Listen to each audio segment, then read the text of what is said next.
what is a suitable response to the misconception that religion is the main cause of war, strife, and killing?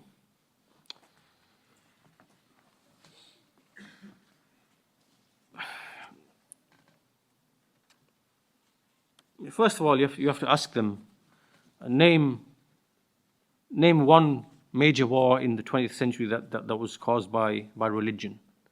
Now, we're not saying that there is not war, because in Islam has come with justice and moderation in between two, right? It has come in between the extremism of the Yahud in their Torah and what they are upon, and it has come in between the neglect of the Nasara, of the Christians, or as they allege. So the Yahud, when you look into their books, you see it is all vengeance, anger, killing, slaughter, murder. If you look into the Torah, according to what they have written, Allah knows best. We don't believe in injustice, that the Prophet's committed any injustice. But if you look at what they wrote with their own hands, and you see how it is depicted, you will see that, for example, if your forefathers 20 generations before you did something wrong to those people, 20 generations ago, right, then you and all your family and your children and your donkey and your chicken and whatever else, you're going to be slaughtered. Right? That's what's in the Torah. Right? Of war and whatever else. Vengeance, fiery vengeance. Right?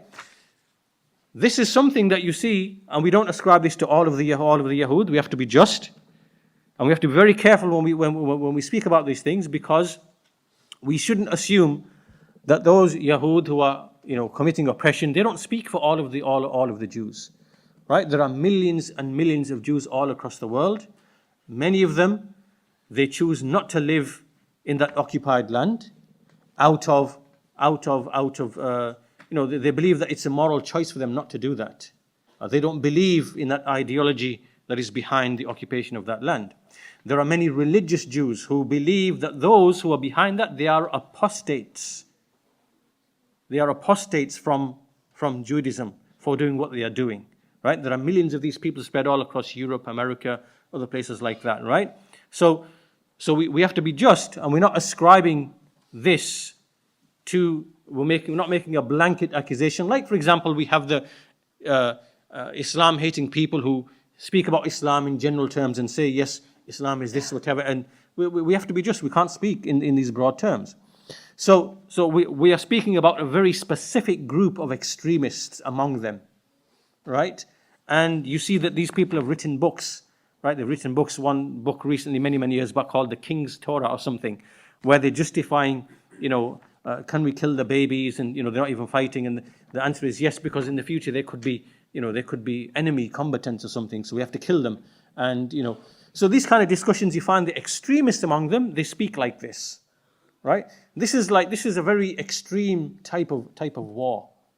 And at the same time, you're not inviting people to Tawheed. Do you see that the Yahud, do they invite people to their religion? They don't, do they? Right? So, but they were ordered to invite the people to Tawheed. So, but instead, again, we are speaking about a very specific category of Yahud. We're not making a generalization. These people believe that, a certain land is theirs, and then they have to fight in order to redeem that land. And then they don't call other people to their religion. Right? It's not from their way to actually do that. So no da'wah, but fiery vengeance, war. Do you understand? Right? Those two things combined. On this side, allegedly, the Nasara, they say that it is all love and peace and gentleness. And if someone gives you a smack on this cheek, and you turn the other cheek and ask them to smack the other cheek. Right? Pacifism. All this, that's what they say, that's what they're alleging. But as you know, the greatest murderers, the greatest genocidal nations to walk on this earth, were these European Christians. Everywhere they went, they slaughtered those indigenous people. Right? The Aborigines, they wiped them out. The many African nations, they wiped them out. The Americas, they wiped them out. Hundreds, excess of 100 million. Right? And none of those people ever slapped them on one cheek. Right? They never received a slap on any cheek for them to go and, spread the glory of Christ. And to, so they claim that it's a religion of pacifism, but actually it never was. And if these people ever gain power, they'll do the same thing. It's just that they haven't got that type of power that they used to have back in the day. But anyway, let's just say for argument's sake, let's just take them on face value. Yes, it is peace and, turn the other cheek and whatever else. And let's say it's like that. Is this an effective means of calling people to, of making da'wah? That if you're calling people to your da'wah and they come and wipe you out and slaughter you, you say, well, here's the other cheek. Does that achieve the objective? Does it achieve the maqsood? It doesn't, does it? Right? So can you see between these two groups? On the one hand, it is no da'wah to anyone because, we are chosen. We have a special covenant. And there's nothing but, a fiery war and revenge. And again, I'm making it absolutely clear. I'm speaking only about a very specific subset group of people. I'm not making a generalization. Many of those people are free and innocent of this idea. On the other hand, you have pacifism, gentleness, being loving and kind, and whatever, and then turning the other cheek when someone tramples over you and slaps you. Right? None of these ways are going to fulfill the role of spreading the message of Allah Azza wa Jal upon justice. What is the just way? The just way is that you invite with da'wah, with wisdom, with good argumentation, and with whatever else.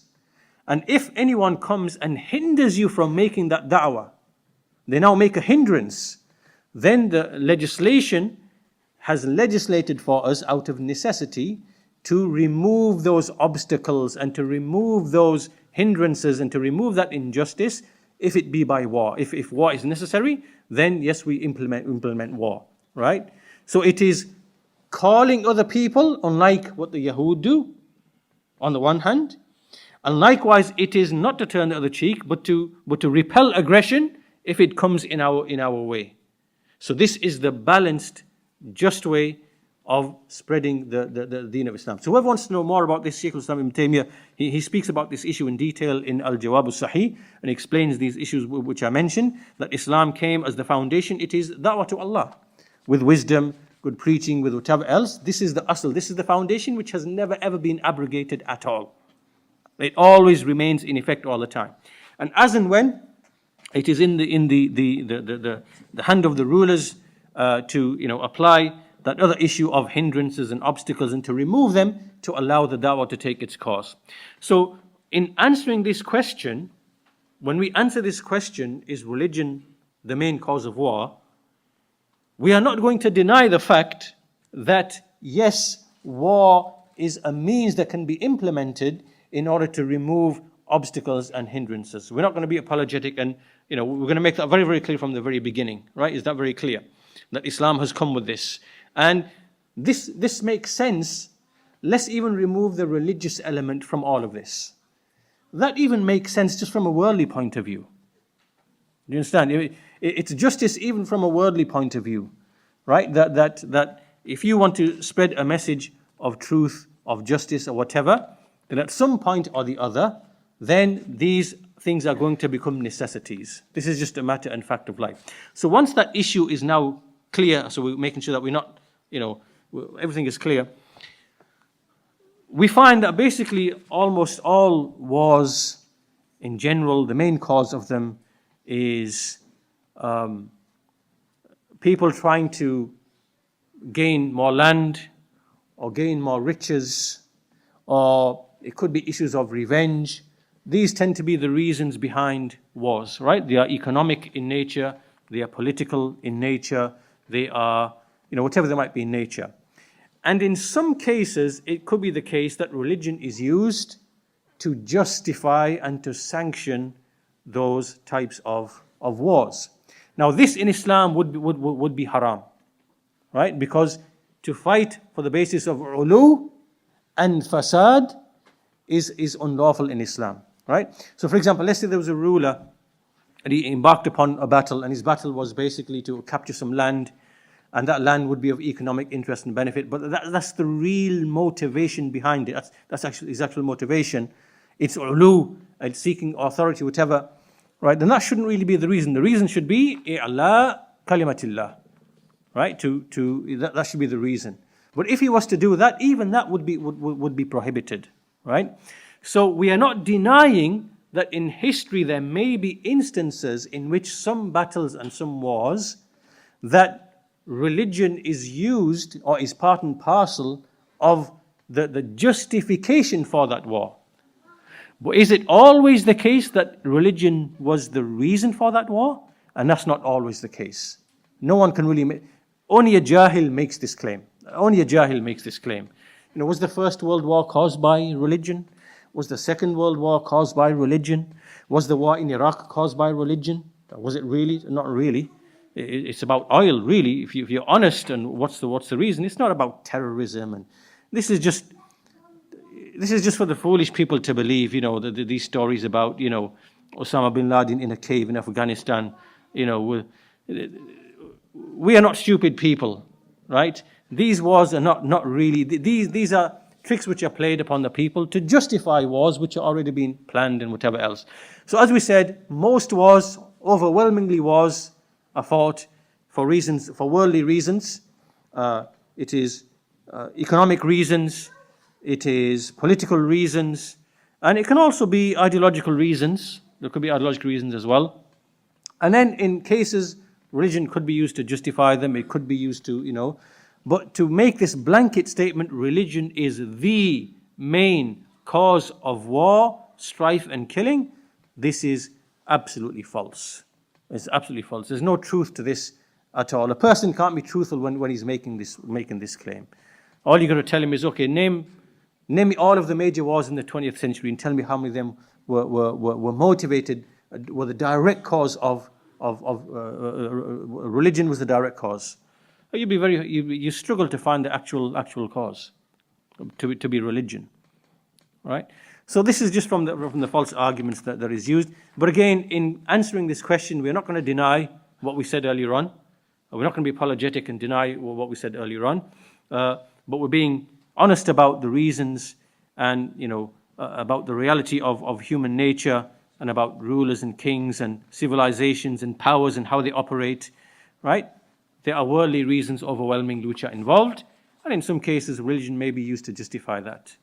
So, like with the Crusades, for example, and like, you know, when they went to the Americas and Africa and Australia, whatever else, you know, they said, oh, it's to take, you know, the message of Christ, but really it was self-enrichment, right? It's to enrich their own empires, to build their own empires, riches, and then, you know, the message of Christ is just used to justify the reason why they need to do that, why they need to go and kill all those savages. Right? That's how it is. Allah knows best.